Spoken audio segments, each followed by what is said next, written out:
Muito bem, meus amigos, vamos lá. Começando aqui o nosso trabalho de hoje. O Livro dos Espíritos, nós estamos na parte primeira das causas primárias. Capítulo 1 de Deus, os atributos da divindade. São as perguntas de 10 a 13, e nós estamos aqui no segundo encontro, fazendo um complemento daquilo que Kardec trouxe na pergunta número 13, e nós vamos aqui dar um salto para o livro A Gênese, onde Kardec desenvolve um pouco mais essas questões. Bom dia, Masa. Então vamos lá. Nós vimos aqui no nosso encontro anterior, então, nessas questões de 10 a 13, dá um aqui na área de texto, pessoal, por gentileza. Obrigado, mãe. Então aqui no item número 10, atributos da divindade, Kardec pôs para nós então 4 questões. Pode o homem compreender a natureza íntima de Deus? A resposta: não falta-lhe sentido para isso. Então nós conversamos, né, que nós temos aqui as nossas percepções no mundo físico, e a gente vai até escalonando essas percepções, essa compreensão, porque nós aqui do mundo físico temos os nossos sentidos restritos ao mundo material, né, salvo aqueles que, tendo esse sentido extra, esse sexto sentido, essa outra percepção um pouco mais desenvolvida, consegue perceber o mundo espiritual, ainda que de uma forma também limitada, percebendo um pouco mais, com mais clareza, né? Mas de um modo geral, os nossos 5 sentidos voltados para o mundo material. No mundo espiritual, por sua vez, nós vemos os nossos amigos também estudando no plano espiritual, já a compreensão já vai um pouco além, porque mesmo estando no mundo espiritual, e mesmo tendo ainda a consciência muito ligada à realidade do mundo físico, limitando-se na sua identidade, limitando-se na sua última vivência, as percepções do espírito começam a se desenvolver conforme vai se adaptando no mundo espiritual. E, portanto, já não é mais aquela coisa, eu preciso ver Deus conforme nós aqui encarnados vemos, com os olhos físicos. Mas no mundo espiritual, essa percepção de Deus, ou essa visão espiritual de Deus, já é algo a mais, já é algo além. E aí então nós saímos dessa esfera mais próximas a nós e passamos por uma dimensão mais evoluída. Aqueles espíritos trazem percepções mais aprofundadas, mais amplas. E assim, conforme nós vamos nos elevando na escala evolutiva, conforme nós vamos percorrendo essa grande trilha, o nosso entendimento sobre Deus vai se modificando. E essa percepção de Deus mesmo, reforçando esse termo, né, de perceber Deus e não apenas ver Deus, é exatamente ali o aprimoramento dos nossos sentidos, dos nossos sentimentos principalmente. Vimos também no item número 11, na questão número 11, se será dado um dia ao homem compreender o mistério da divindade. E conforme nós vimos aqui agora, quando não mais estiver o espírito obscurecido pela matéria, quando pela sua perfeição se houver aproximado de Deus, ele o verá e o compreenderá. E essa ideia de ver, que os espíritos colocam aqui, é utilizando um termo que nós compreendemos, porque a ideia de ver depende dos nossos olhos no nosso entendimento. Mas para os espíritos, nessa dimensão mais elevada, a ideia de visão já não é mais o suficiente.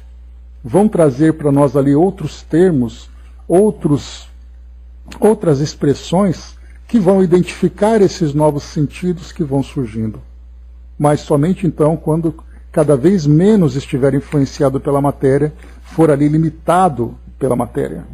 No item número 12, embora não possamos compreender a natureza íntima de Deus, podemos formar uma ideia das suas perfeições?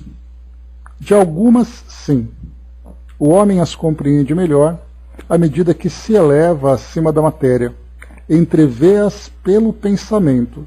Então aqui também é como se nós pensássemos que a nossa criatividade, ela também é limitada dentro do nosso círculo de ação, no ambiente onde nós estamos vivendo agora. Mas conforme a gente vai se elevando, essa nossa imaginação começa também a se desenvolver e a se ampliar.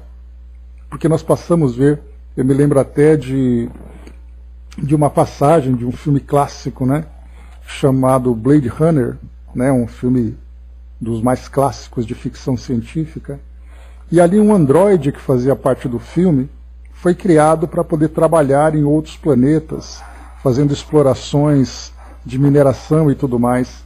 E num diálogo que esse androide tem com o humano, que era o Harrison Ford, ele disse assim, naquele momento bem tenso do filme: eu já vi coisas que você nem pode imaginar. E aí ele fala sobre o cinturão de Orion, ele fala sobre outro planeta e coisa e tal. Essa fala do filme dá uma ideia para nós, quando a nossa visão se encontra limitada ao mundo material, mesmo que nós tenhamos eventualmente ali experiências de viagens para ir para outros países, encontrar outras paisagens, ainda assim nós estamos presos ao mundo material. Mas quando uma fala como essa de um filme, que é uma fala completamente despretensiosa, mas nós trazemos isso para o âmbito espiritual, imaginemos os espíritos nas esferas mais elevadas que possam dizer para nós: nós já vimos coisas que vocês sequer podem imaginar. Por isso, então, quando nós falamos aqui, o Espírito diz que nós vamos entrevendo Deus pelo nosso pensamento, nós precisamos, primeiro, enriquecer os nossos pensamentos com novas ideias, com novos conceitos, com novos formatos, e somente através da elevação espiritual, saindo das limitações do mundo físico, para nós, somente assim, será possível nós, então, ampliarmos esse entendimento sobre Deus. E aqui, então, no item número 12, Kardec diz assim: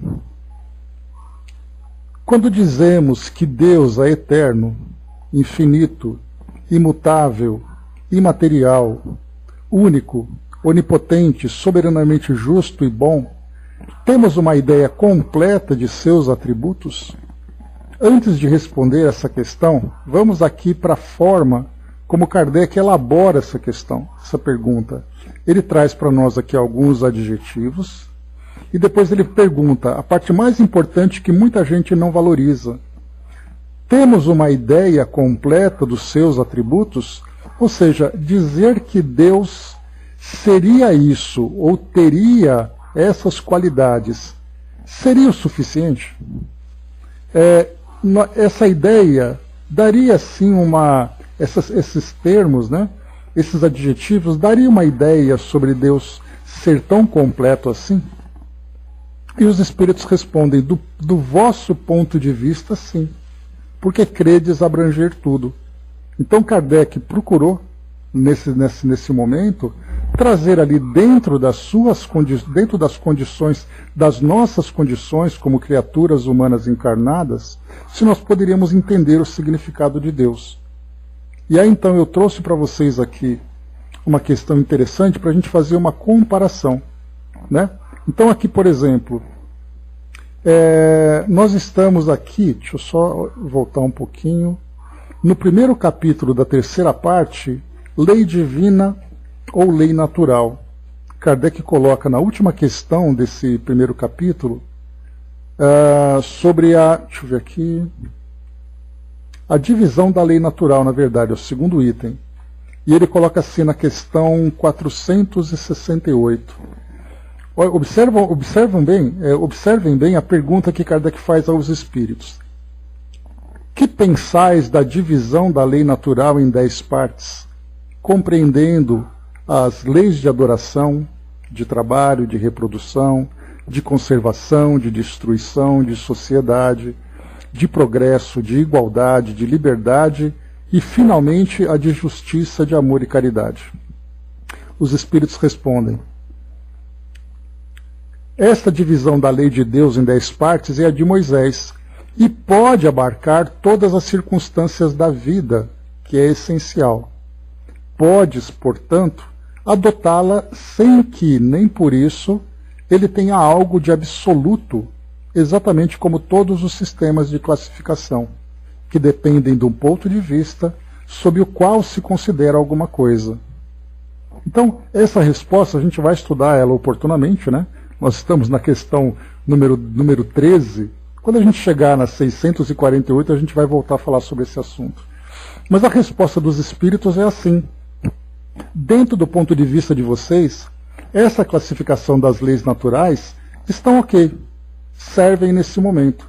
Mas quando nós pegamos essa mesma questão da lei natural e passamos a estudá-la do ponto de vista dos espíritos, nós vamos perceber que vários outros formatos ou várias outras estruturas serão propostas, muito mais completas, muito mais abrangentes. Porque então essas definições realmente dependem da nossa limitação, dependem do nosso alcance de entendimento, né? Então, por isso, essa resposta que Kardec recebeu, a pergunta que Kardec fez e a resposta que ele recebeu dos espíritos, é exatamente isso. Olha, o que vocês estão fazendo tá bom, mas não para por aí, tem muito mais além. Então é importante a gente ter isso com clareza. O Brás colocou lá em cima, né, antes da gente começar aqui, imagina a Dona Ivone Pereira, né, em seus desdobramentos, que ia a outros planetas, né? Pois é, Brás, né? Então tem coisas pelo mundo afora que nós aqui encarnados achamos que já vimos tudo, né? Até os astronautas, né, quando eles vão para o espaço, eles falam, nós vimos coisas que vocês nunca viram. Aí os espíritos dão um tapinha nas costas e falam assim, você nem imagina o que tem por aí ainda, né? A Mami colocou, né, como definir algo impalpável com características materiais, usando a criatividade, e uma criatividade pobre ainda por cima, né? A Andréa colocou, creio não podermos ou termos condições morais ou espirituais para definir Deus em toda a sua grandeza, né? Somos muito insignificantes. Não, mas definir Deus, Andréa, em toda a sua grandeza, eu acho que nem os espíritos mais próximos dessa condição conseguem. Porque para definir Deus em toda a sua grandeza, somente o próprio Deus, né?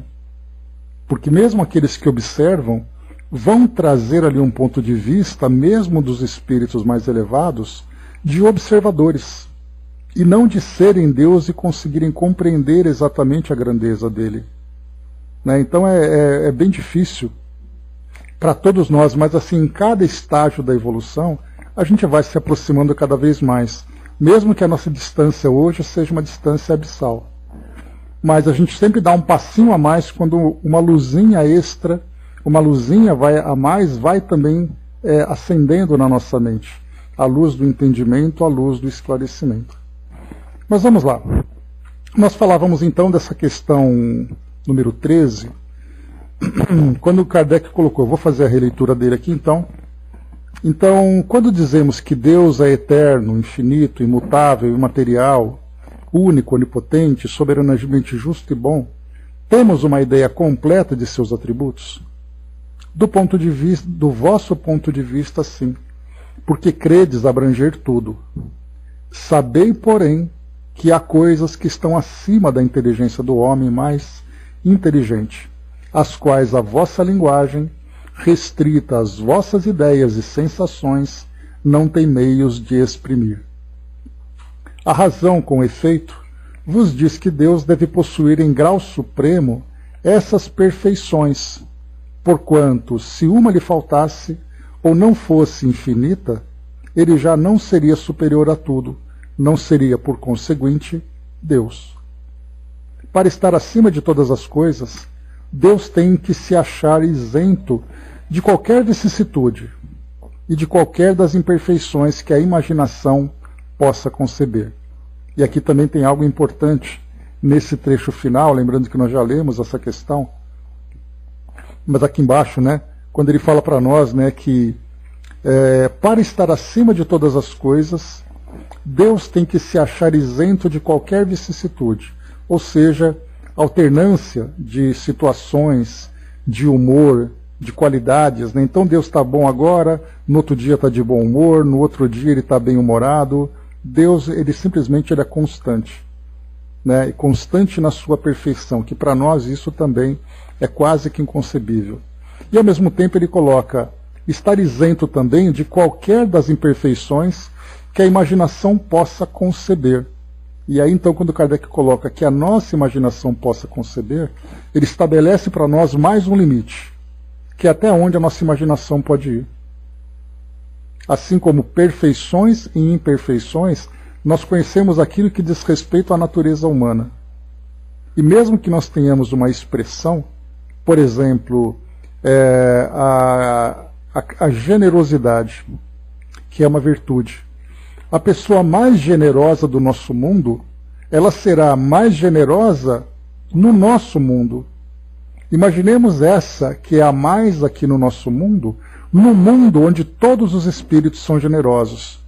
Imaginemos nesse outro mundo agora, em que todos são generosos, o mais generoso dos generosos. E assim a gente vai subindo, escala em escala, imaginando que essa palavra generosidade, ela tem um significado para nós que é muito pequeno, que é muito pobre diante daquilo que realmente significa, quando nós vamos então elevando essa escala de perfeição. E aqui nós colocamos as virtudes que nós conhecemos, e aquelas que nós ainda não conseguimos abarcar, porque somente vivendo na condição de espíritos mais elevados é possível conhecer.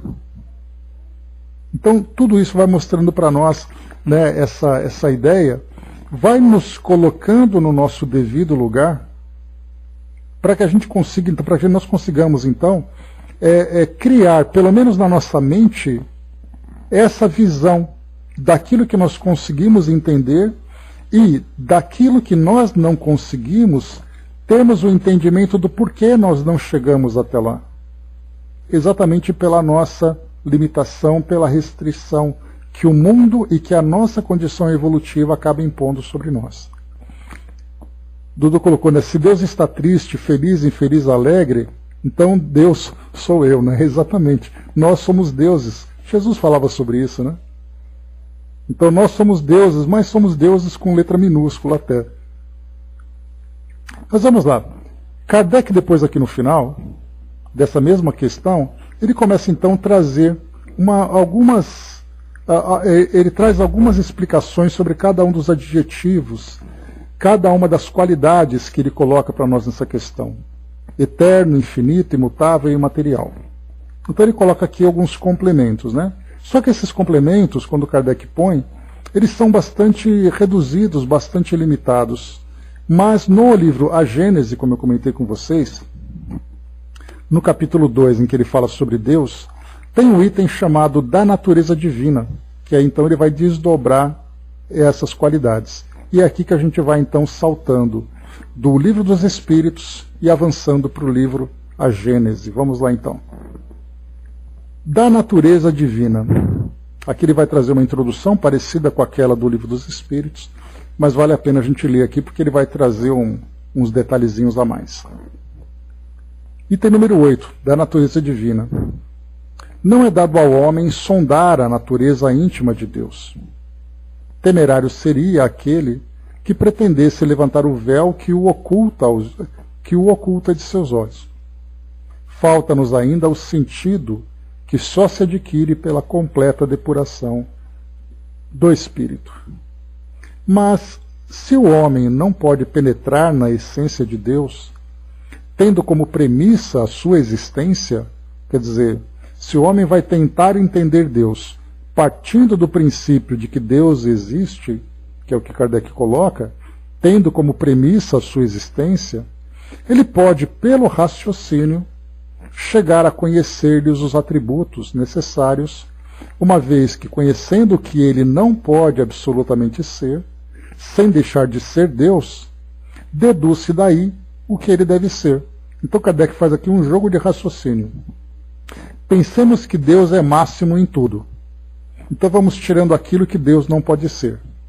Deus não pode ser isso, Deus não pode se apresentar dessa forma, Deus não é isso, Deus não é aquele outro. E conforme a gente vai muito mais por exclusão do que por certeza, a gente vai chegando àquilo que é Deus. E nesse ponto, é interessante que nesse raciocínio, a gente começa a perceber um conflito daquilo que nós observamos nas religiões que hoje são praticadas aqui no nosso mundo. Temos regiões politeístas, por exemplo, como é o caso do hinduísmo, em que os deuses vão se dividindo em várias vertentes, ou em várias personalidades. Nós temos, inclusive, religiões monoteístas, em que Deus se torna homem, como é o caso do cristianismo. Algumas vertentes, na maioria das vertentes cristãs, em que Deus encarnou no nosso planeta. E aí a gente pensa, mas se Deus tem tudo aquilo que é o máximo do máximo do máximo, como é que ele pode ter se limitado na condição humana? Então a gente vai vendo que esse entendimento, nesse raciocínio de Kardec, nós vamos deixando para trás vários dogmas existentes nas religiões tradicionais. Por isso ele diz assim, ele vai complementar exatamente esse raciocínio. Sem o conhecimento dos atributos de Deus, seria impossível compreender a obra da criação. Ou seja, ele diz assim, se nós não sabemos do que Deus é capaz, nós não podemos dizer aquilo que Deus criou. Pensarmos, por exemplo, aquilo que é o mais clássico, né? A nossa astronomia estende ali os nossos instrumentos, nossos no sentido humano, estende os nossos instrumentos, né? Direciona os nossos instrumentos para as profundezas do universo. E aí tem uma foto clássica, né? Bom dia, soldado. Uma foto clássica que o Hubble mostrou para nós, um berço de galáxias nos confins do universo.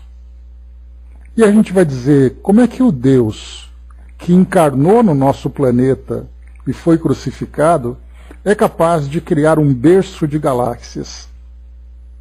Aí a gente vai ver uma incompatibilidade no nosso raciocínio, ou seja, é aquilo que eu quero acreditar e aquilo que o meu cínio mostra.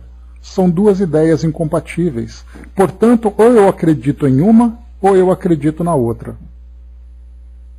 Ou eu acredito que a ciência diz que Deus não pode criar aquilo, já que esse Deus é limitado, ou eu acredito que esse Deus que é limitado é capaz de criar aquilo.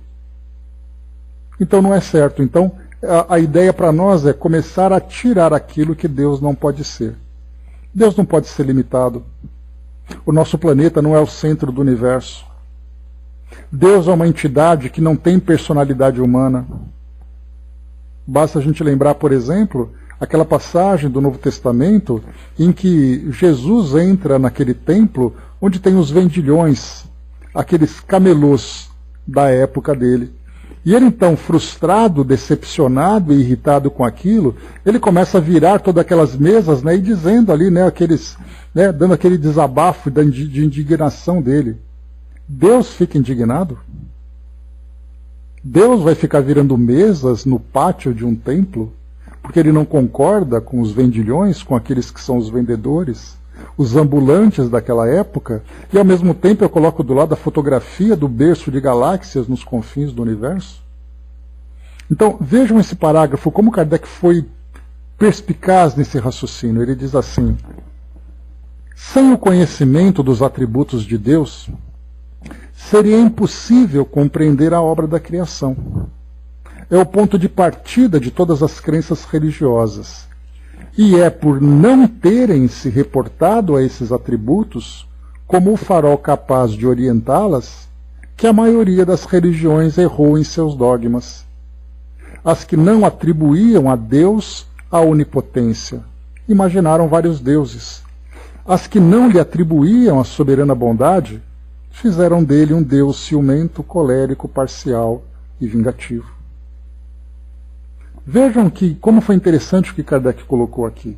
E a mesma ideia dentro dos dogmas, por exemplo, a gente tem uma ideia de como esse nosso entendimento acaba ficando limitado a respeito de Deus.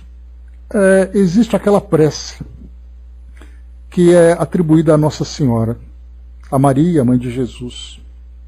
Santa Maria, Mãe de Deus, rogai por nós, pecadores.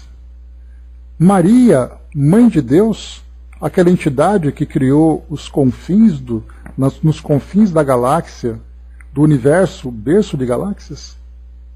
Percebam como o nosso raciocínio começa a entrar em curto, porque a gente quer pensar numa coisa, quer acreditar numa coisa, mas a realidade mostra outra.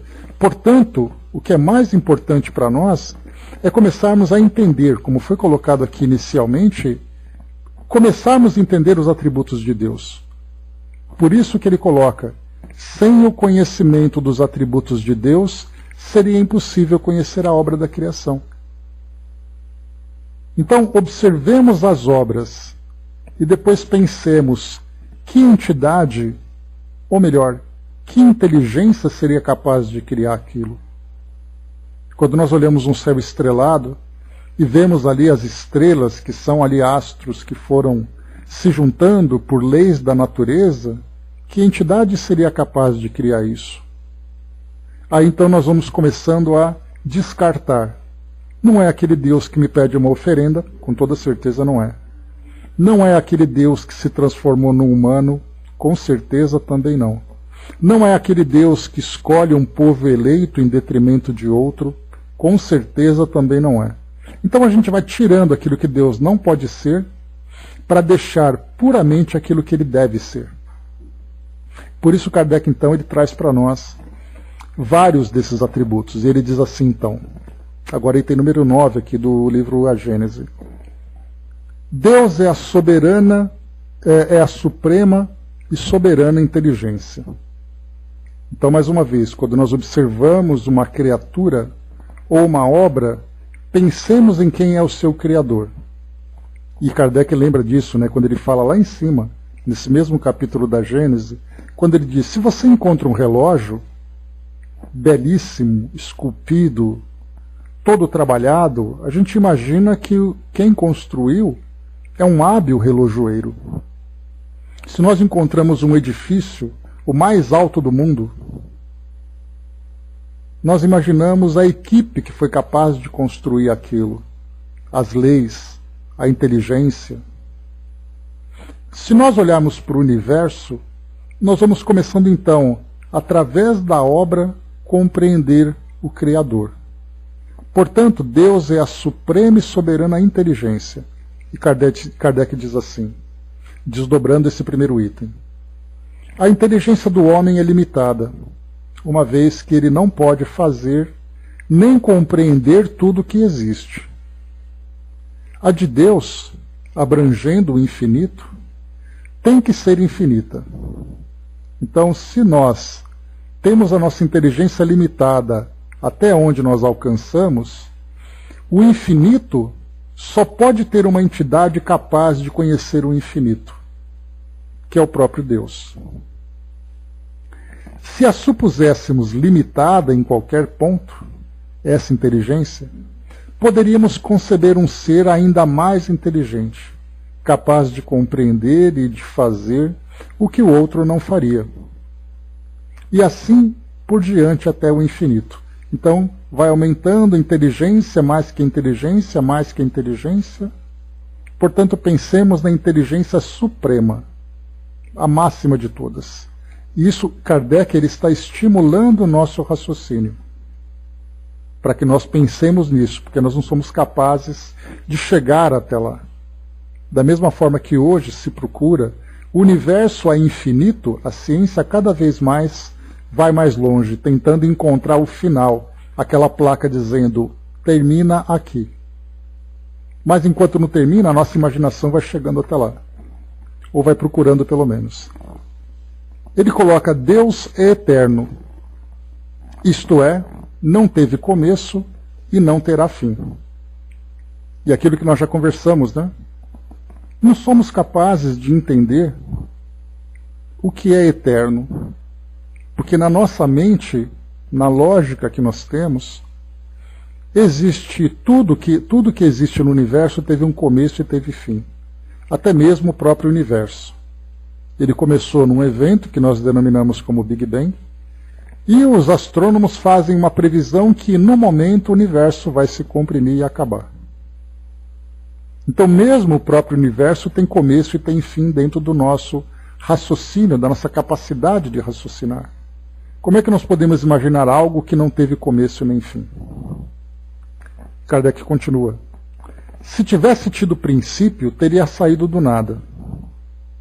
Porque se Deus tivesse começado, é a pergunta que o próprio Carl Sagan, aquele astrônomo dos anos 80, trouxe para nós, né? Se Deus criou o universo, quem criou Deus? E essa pergunta ela é bem clássica dentro desse raciocínio. Tudo deve ter um começo e tudo deve ter um fim. Se Deus criou o universo, quem criou Deus, significa que alguém criou Deus. E seguindo esse raciocínio de Kardec, se alguém criou Deus, esse alguém então é o próprio Deus. e assim a gente vai avançando degrau por degrau. Ou então, teria sido criado por outro ser anterior, e nesse caso este ser é que seria Deus, complementando esse raciocínio. Se supuséssemos para Deus um começo ou um fim, poderíamos, portanto, conceber um ser como tendo existido antes dele ou podendo existir depois dele, e assim por diante até o infinito. Então Kardec vai conduzindo a nossa mente por essa viagem pelo desconhecido, lembrando Jornada nas Estrelas, indo onde nenhum homem jamais esteve, né? Número 11. Deus é imutável. Se ele tivesse sujeito a mudanças, as leis que regem o universo não teriam nenhuma estabilidade. Então Deus, ele é imutável, exatamente porque a natureza, as leis da natureza, são imutáveis. E as leis que vão sendo compreendidas, ou leis que vão sendo, entre aspas, descobertas, na verdade são leis que começam a se manifestar de acordo com o avanço das nossas percepções. Imagina-se, em breve, curas para várias doenças. Isso porque aqueles eventos ou aqueles seres que criam essas doenças, micro-organismos, deformidades genéticas, elas não são infinitas. Elas podem ser corrigidas. A questão é que nós não sabemos ainda como corrigir.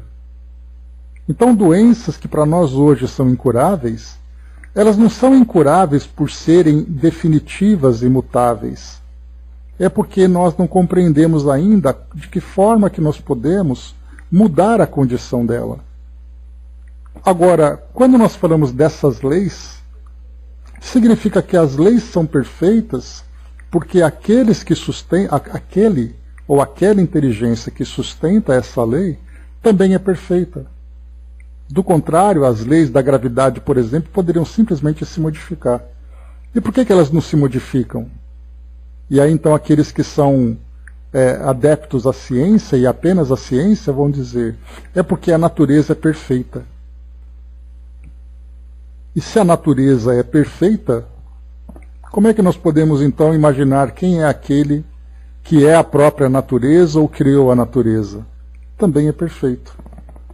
E aí nós vamos encontrar alguns eventos, né, quando se fala que a natureza é perfeita, mas às vezes ela acaba falhando, como é o caso, por exemplo, quando existe uma doença congênita, quando uma criança nasce com uma deformidade, aí os médicos vão dizer, infelizmente, né, a natureza não é perfeita. E na verdade a natureza é perfeita, mas aquele evento especial tem um sentido. Aquele evento especial tem uma causa para que aquele indivíduo que reencarna viva daquela forma. Mas nós vamos encontrar, por exemplo, uma fruta em que traz na verdade, né, um fruto que na verdade são duas frutas unidas. E aí então os botânicos vão dizer, mas é a natureza. Ela não é perfeita. Por que as coisas são assim? Então nós podemos dizer que ou a natureza não é tão perfeita, ou aquele evento significa alguma coisa que nós não compreendemos. Então é assim que a nossa mente começa a ser estimulada, e quanto mais nós vamos desenvolvendo o raciocínio, mais nós vamos encontrando o nosso lugar no universo. Nosso lugar no termo de escala evolutiva. Dudu colocou, já pensei tanta coisa relativo a isso. Se há outras moradas na casa de meu pai, como seria uma vida inteligente mesmo antes de tudo aparecer? O universo, tudo que está aí. Penso muito na vida extraterrestre antes de tudo aparecer. Pensamentos meus loucos, doidos, mas algo muito maior construiu tudo isso. Se Deus não se vê, o que teria colocado tudo isso para uma vida orgânica, para uma vida vegetal, animal ou mineral? Que coisa doida isso na minha cabeça. Tá certo, Dudu. Então, cada um de nós tem um pensamento, tem ali uma linha de raciocínio a respeito disso. Por exemplo, uma das perguntas mais intrigantes, qual é o sentido da vida? E aqueles que, por exemplo, não colocam Deus como sendo a inteligência soberana do universo, vai dizer, não é possível que uma entidade crie criaturas apenas para ficar louvando, para enaltecer o seu ego. Então, são essas perguntas que são válidas na condição de aprendizes e criaturas que nós somos. Mas nós não podemos justificar a existência ou inexistência de Deus pelo fato da gente não conseguir responder. Porque aí já começa a mostrar a nossa arrogância. Eu não acredito que Deus existe, portanto Deus não existe. Não. Deus não existe porque eu não consigo compreendê-lo na forma como eu estou concebendo ele. São essas ideias que a gente vai sendo provocados, né? São nessas ideias. A Miriam colocou, a Regina colocou, né? Se Deus é perfeito, não há a menor possibilidade de criar algo imperfeito. Né? Então existe razão de ser para muita coisa que nós ainda não compreendemos. Miriam colocou, né, notícia deste mês, né, nos Estados Unidos, a equipe de médicos realiza a primeira cirurgia cerebral de um feto que ainda está no útero da mãe.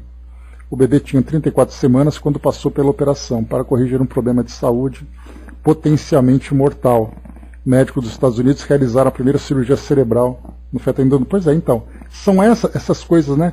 É possível operar? Sim, é possível. Apenas não sabemos como ainda. O soldado colocou, curioso é que Deus nos livros é intocável, inalcançável, né? Exatamente porque nos livros, né, nós colocamos as nossas próprias ideias para tentar definir Deus. Andréia coloca também, né? Pois é, essas perguntas, né, Andréia, que a gente vai vendo, as reflexões que o Dudu coloca, as reflexões que eu tenho, que vocês têm, tudo isso é muito natural. A gente só não deve se fechar dentro desse nosso conceito, acreditando que isso é definitivo. Essa é a grande questão que a gente tem que pensar. A Mami colocou, né, porque nas minhas sensações não me permitem, né, não me permitem percebê-lo na sua extensão completa. Então a gente vai cada vez mais compreendendo a nossa incapacidade de compreender. Número 12. Deus é imaterial. Isto é, a sua natureza difere de tudo o que chamamos de matéria. De outra forma, não seria imutável, pois estaria sujeito às transformações da matéria. Tudo aquilo que é material, que é matéria, independente da sua densidade, da sua estrutura, da sua composição, está sujeito a leis. Por exemplo, um átomo de hidrogênio é matéria, porque ele é composto de um átomo. Esse átomo está sujeito a leis de atração e repulsão, como é o caso, por exemplo, né, dos prótons, cargas positivas, dos elétrons, cargas negativas, e das subpartículas que compõem essas estruturas. Então, existem leis da natureza que compõem esse átomo. Mas a matéria, que nós já aprendemos dentro da doutrina, que foge do domínio do mundo físico que nós conhecemos. Ele vai para esse mundo, no caso do fluido cósmico universal, que os espíritos revelaram para nós, está além do mundo material que nós conhecemos.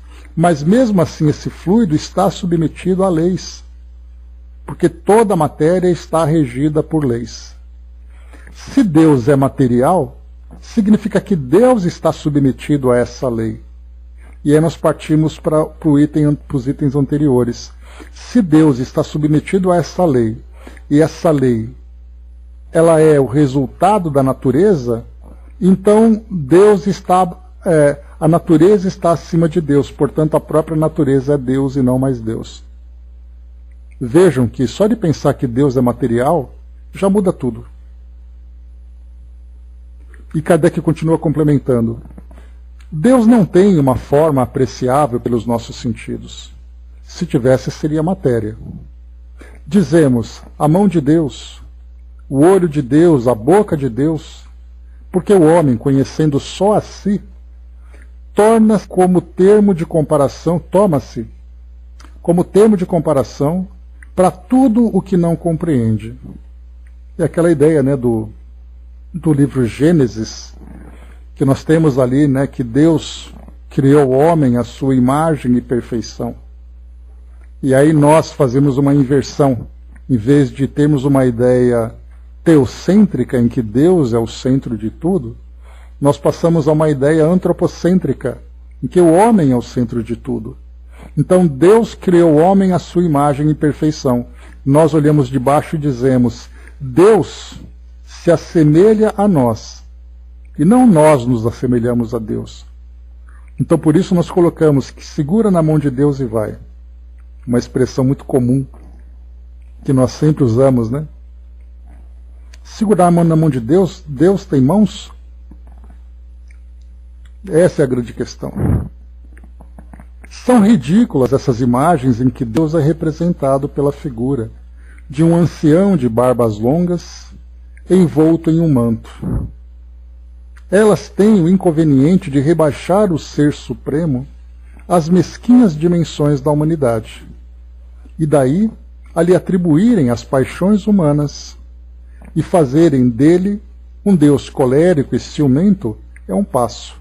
E na verdade é um passo não muito distante, porque nós já tivemos, por exemplo, na própria história, naquela fase da história clássica, em que nós temos ali romanos, gregos, dentre outros, sumérios, babilônios, egípcios, fenícios e outros, que começaram também a criar seus deuses.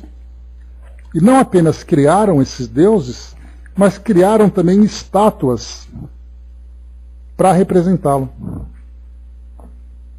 E aí, então, essa questão da gente pensar que quando nós humanizamos Deus, nós colocamos limitações nas suas potencialidades. Número 13. Deus é onipotente. Onipotente significa potência máxima, a potência suprema. Se não possuísse o poder supremo, poderíamos conceber uma entidade mais poderosa, e assim por diante, até que se encontrasse o ser que nenhum outro pudesse ultrapassar em poder. Este ser, então, é que seria Deus. Ele não teria feito todas as coisas, e aquelas que ele não pode ter feito seriam obra de um outro Deus. E agora nesse período, né, nessa fase cinematográfica, em que tantos deuses, né, como por exemplo, nós temos o panteão nórdico, onde deuses se tornam heróis, e esses mesmos deuses, né, interagem com os humanos, mostrando ali toda a sua força, todos os seus sentimentos e suas paixões. E aí então a gente começa a pensar, poxa vida, mas se Deus é assim, então na verdade ele é muito mais humano do que Deus. Então a potência de Deus Kardec coloca nessa mesma escalada. Pensemos naquele que é o mais potente de tudo, o mais potente de todos. Esse então é Deus, mesmo que nós não consigamos ver o fim dessa potência toda, né? Deus é soberanamente justo e bom. Bom, agora a gente sai das potencialidades de Deus e começamos a ver agora o lado moral. Porque agora Deus não precisa ser potente ou inteligente. Nós falamos agora da justiça e da bondade. E aí já saímos de um campo mais intelectual e entramos num campo mais afetivo, mais moral. Vamos lá, vamos entender essa soberania divina. A providencial sabedoria das leis divinas se revela tanto nas mais pequenas como nas maiores coisas. E essa sabedoria não permite que se duvide nem da sua justiça nem da sua bondade. Essas duas qualidades implicam todas as outras. Se as supuséssemos limitadas, ainda que fosse em um único ponto, poder-se-ia conceber um ser que as possuiria em um grau mais alto e que lhe seja superior. Aqui nós entramos em algo bastante interessante. Quando nós falamos aqui que não permite, quando nós conhecemos essa soberania de Deus, que não permite que duvidemos da sua justiça, Isso para nós é muito problemático, porque no nosso mundo hoje, nós vemos desigualdades, nós vemos destruição, nós vemos deficiências, vemos limitações. Se nós pensarmos na justiça de Deus, das duas, uma, como diz Kardec. Ou nós não acreditamos em Deus perfeito, mesmo que acreditemos em Deus. Mesmo que nós acreditemos que Deus é imperfeito, porque a justiça não é perfeita, ou nós acreditemos, ou nós passamos a acreditar que Deus é perfeito, mas nós que não compreendemos a sua justiça. Dado o nosso ego, né, o homem sempre se coloca como o ser mais inteligente de todos, ele vai dizer que como eu não entendo a justiça de Deus, é mais fácil para mim colocar Deus como imperfeito, do que eu admitir que não compreendo a inteligência de Deus, a perfeição de Deus. Então, quando eu falei para vocês, né, que acontecem essas deformidades de uma doença congênita, quando acontece uma guerra, acontece uma tragédia, tudo isso é resultado de eventos aleatórios do universo, é resultado da imperfeição de Deus que não é capaz de controlar esses eventos, ou esses eventos têm um sentido que eu não compreendo? Conforme a gente vai entendendo essas leis todas e os espíritos foram trazendo para nós essas orientações desde o início, quando a doutrina espírita começou a surgir, nós passamos a entender essa justiça de Deus por uma perspectiva mais elevada. Quando passamos a compreender lei de causa e efeito, reencarnação e imortalidade do espírito, dentro dessa escala evolutiva de progresso, essas leis começaram a fazer sentido para nós. Porque ao eu observar uma guerra, eu vou entender a imperfeição dos indivíduos que criaram essa guerra. E quando nós falamos lei de causa e efeito, provas e expiações, nós vamos entender que essa mesma experiência já é a escola para esses espíritos que infelizmente precisam aprender através da dor, através do sofrimento. Mas e os inocentes? Compreendendo que o espírito é imortal e que a reencarnação é a oportunidade de resgate, aquele indivíduo não é tão inocente assim. Mas ele é um espírito que resgata a sua própria história. Então esse raciocínio começa a modificar completamente o nosso entendimento. E eu posso dizer com toda certeza que se alguma coisa aconteceu e eu não compreendi, a limitação é minha, e não porque Deus é imperfeito. Começamos a transformar completamente o raciocínio. Dudu colocou para nós ali, né? Vejo Deus na emoção do nascimento de uma vida, das estrelas do céu iluminado, de uma borboleta saindo do seu casulo e voando, da semente virando uma árvore e flor, o alimento que brota, essa emoção que me arrepia e que diz a mim, olha como tudo isso é rico, é lindo e essa emoção é Deus. Só isso me faz crer que esse Deus existe e só sei que algo muito mais iluminado criou isso em mim. Amor emotivo que se faz em mim. Isso para mim é Deus.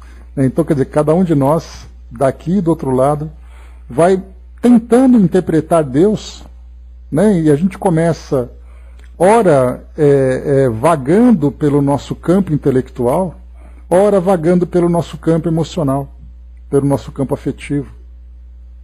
Porque cada um de nós vai vivendo experiências muito particulares que vão estimulando cada um desses nossos campos. É importante que nós deixemos que a nossa imaginação, que a nossa capacidade de entendimento navegue por esses mares, para a gente poder formar ali um vocabulário, formar uma imagem, formar uma ideia, para que nós não fiquemos limitados naquilo que, para nós, somente uma resposta intelectual é capaz de dar.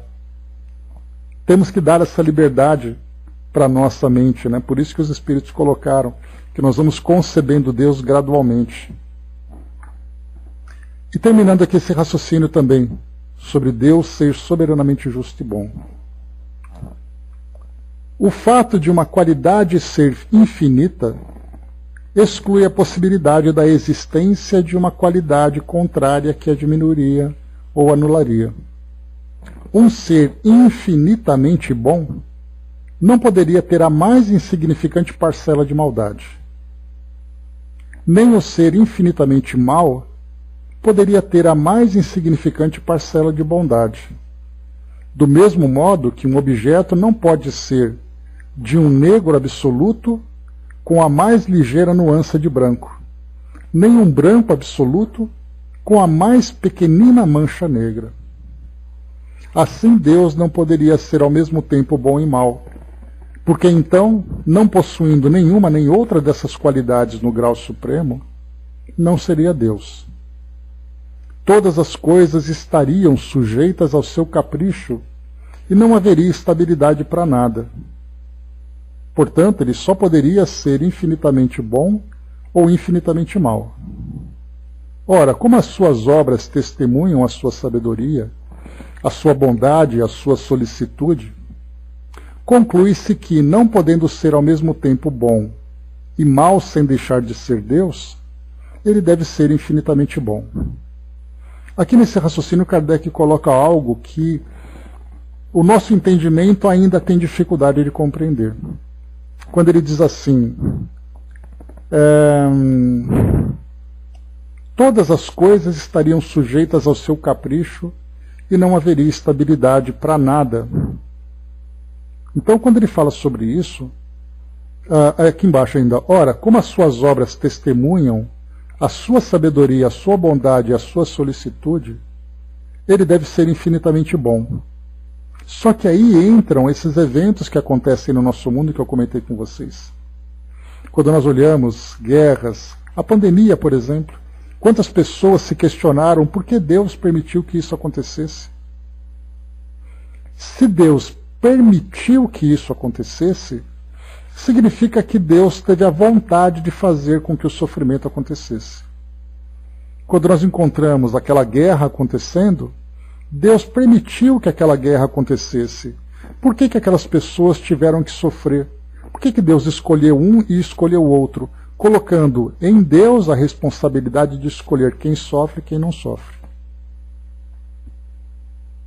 Esses questionamentos, dentro da nossa visão limitada no nosso mundo, traz exatamente isso.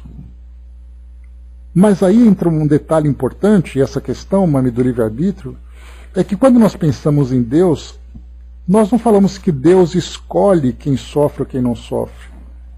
As suas leis, que são perfeitas, nos colocam cada um no seu devido lugar. Por que aqueles que estão naquela guerra participam e sofrem com aquele evento? E é então através das leis perfeitas de Deus que tratam, como nós conhecemos na doutrina, reencarnação, imortalidade, causa e efeito. Tudo isso começa a ter sentido, mas se eu não tenho isso... Porque é bem interessante quando a gente estuda, por exemplo, química, física, biologia, algumas dessas matérias que trazem para nós fórmulas, principalmente, química, física, matemática em especial, você olha uma equação e você pensa assim, meu Deus, qual é o sentido disso? Aí eu pego uma formulinha e coloco do lado. Aí você fala, agora eu entendi. É a regra do jogo. Para eu poder resolver essa questão, eu dependo do entendimento sobre como funciona aquela fórmula. Do contrário, isso não vai fazer sentido. Então, ao olharmos para algo que não é compreensível, é mais fácil para nós pensarmos, eu não consigo compreender porque isso acontece. E não simplesmente dizer, Deus não é perfeito porque esse tipo de coisa acontece. E aí então nós passamos a buscar respostas, buscar entendimento, para poder entender qual é o sentido daquilo, qual é o sentido das guerras. A doutrina espírita trouxe para nós das leis morais, leis que explicam por que um evento como aquele acontece, na lei da destruição, por exemplo. Numa lei de sociedade, por exemplo. Quando nós falamos sobre essas questões que são básicas, que poderíamos dizer, que são 5 pilares em que a doutrina espírita se sustenta: a existência de Deus, a imortalidade da alma, a lei da reencarnação, a comunicabilidade dos espíritos e a lei de causa e efeito.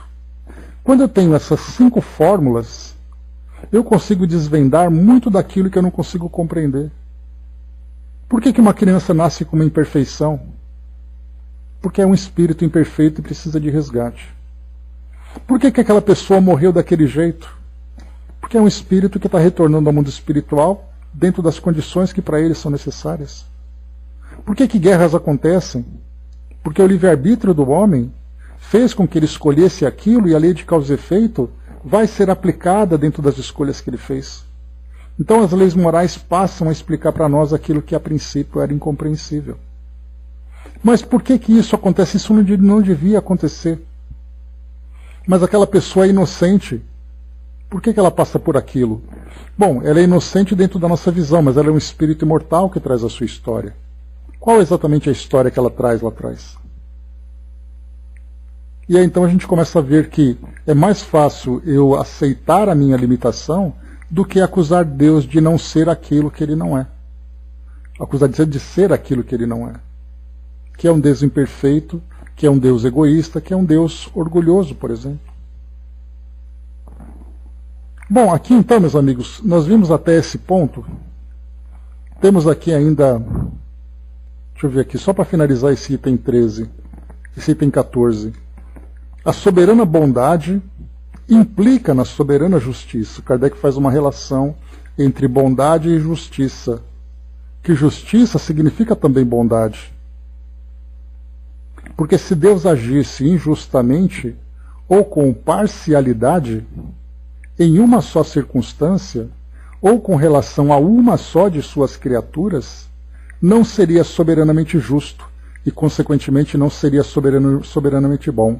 Aqui nós vamos fazer uma viagem rápida, quando fala assim, observem de novo, eu vou fazer de novo a leitura, para a gente poder agora contextualizar dentro daquilo que eu quero mostrar para vocês.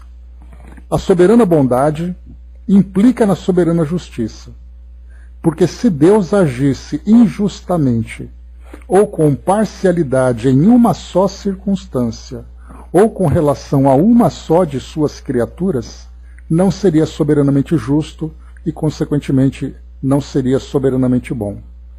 Ao abrirmos livros, por exemplo, dentro do Antigo Testamento, nós veremos que o povo escolhido de Deus passa por muitas experiências em que aquele povo que não é escolhido por Deus acaba sendo destruído pelo exército de Deus. São termos que nós encontramos no Antigo Testamento. Porque dentro da visão das tradições hebraicas, Deus escolheu aquele povo e todos aqueles que não acreditam em Deus ou não adoram Deus sofrem as consequências. Então nós atribuímos a Deus características humanas. E Deus parcial, porque ele escolhe aqueles que são os seus escolhidos, que são os seus eleitos, desculpe a redundância. E ele despreza aqueles e castiga aqueles que não estão de acordo com a sua vontade. Então, ao lermos livros como esse, dentro dessa nossa visão humana, nós passamos a atribuir a Deus limitações. Naquela passagem, inclusive, que fala para nós e que Deus, então, ele fez com que o sol parasse no alto dos céus, para que ficasse dia, para que o povo escolhido destruísse os seus inimigos, isso não apenas traz para nós atributos humanos para Deus, como acabou, inclusive, influenciando a nossa ciência, fazendo com que a Terra fosse o centro do universo e o Sol girasse em volta e Deus tivesse o poder de fazer o Sol ficar parado no alto do céu. Então nós vamos contando as nossas histórias dentro do nosso entendimento e colocando Deus como um personagem que tem ali poderes ou justiça ou sentimentos que nós mesmos atribuímos. Porque como nós não conseguimos compreendê-lo, nós fomos preenchendo essas lacunas de acordo com o nosso ponto de vista. E aí então a gente bagunçou tudo. Eis aí então o grande drama, o grande problema que nós estamos vivendo. Eu lembrei agora há pouco, soldado, também desse filme, né, sobre Deus, né, porque o Morgan Freeman era um Deus aqui no nosso mundo, e aí veio o Jim Carrey e teve poderes de Deus e começou a brincar de Deus. Ou aqui no nosso país, também no Brasil, o filme Deus é Brasileiro, né, em que o Antônio Fagundes fez o papel de Deus. Então são brincadeiras que os homens fazem a respeito de Deus de acordo com a nossa visão, de acordo com o nosso entendimento, de acordo com a nossa infantilidade. Porque nós somos espíritos ainda infantis em processo de crescimento. Não infantis no sentido pejorativo, mas no sentido de entendermos que nós somos criaturas tendo ainda uma longa jornada para evoluir, para crescer em todos os sentidos. Sentido intelectual, sentido moral, sentido afetivo. Enquanto isso a gente vai brincando, e para alguns até mesmo blasfemando, né? Quando nós vamos ali colocando, pegamos esses filmes de terror, por exemplo, em que o demônio vira o crucifixo de cabeça para baixo, dizendo que é mais poderoso que isso, que aquilo. São percepções que nós temos. Mas ao pensarmos em Deus, nesses atributos máximos, nós passamos a vê-lo de uma forma completamente diferente e passamos a entender o nosso mundo de uma forma completamente diferente. Mas é isso, meus amigos. Finalizamos por aqui o nosso encontro de hoje. Nós paramos então aqui. Temos uma página, temos mais um pouquinho só. Mas vamos devagar. Eu estou aqui no 15, tem o 16 e o 17. Temos mais 2 atributos. Não vai dar para a gente ir, que eu vou acabar atrapalhando a rotina de vocês todos. Do lado de cá e do lado de lá. Então paramos aqui. Deus é infinitamente perfeito. Vamos analisar então depois um pouco dessa perfeição. E aqui depois, Deus é único. São esses 2 últimos atributos que faltam. E Kardec depois complementa para nós aqui, né? Mas, sabe, Andréia, o fato da gente começar, que na verdade não é uma confusão, é que para a gente poder construir um novo raciocínio, a gente precisa destruir aquilo que já foi construído anteriormente. Né? Como a Miriam bem sabe, quando se faz uma reforma, a casa fica aquela bagunça, aquele monte de entulho. Aí depois a gente vai juntando esse entulho, coloca tudo para fora, começa a fazer a limpeza, começa a reconstruir, e aí a coisa fica correta. Então, para você arrumar alguma coisa, você tem que desarrumar aquilo que existe primeiro. Porque nós passamos muito tempo da nossa vida, de acordo com as culturas que nós tivemos, com as influências, com as crenças, parar tudo e começar de novo. Então é aí que nós estamos agora mesmo, começando a entender. Então, como foi colocado, né? Tudo que sei é que nada sei. Ao fato de admitirmos que nós não conseguimos construir, entender Deus, já é o começo para a gente começar a construir um raciocínio diferente. Então, tudo aquilo que a gente pensava, Deus encarnado, Deus humanizado, Deus isso, Deus aquilo, pronto. Para tudo e começa de novo, que nós estamos por um caminho errado. Para finalizar, a Angelina colocou aqui, o sofrimento que não provoca reclamação é um indício de uma expiação, mas que foi escolhida antes voluntariamente, que por imposição. É uma prova de uma resolução a que constitui um progresso. Então, né, aquele sofrimento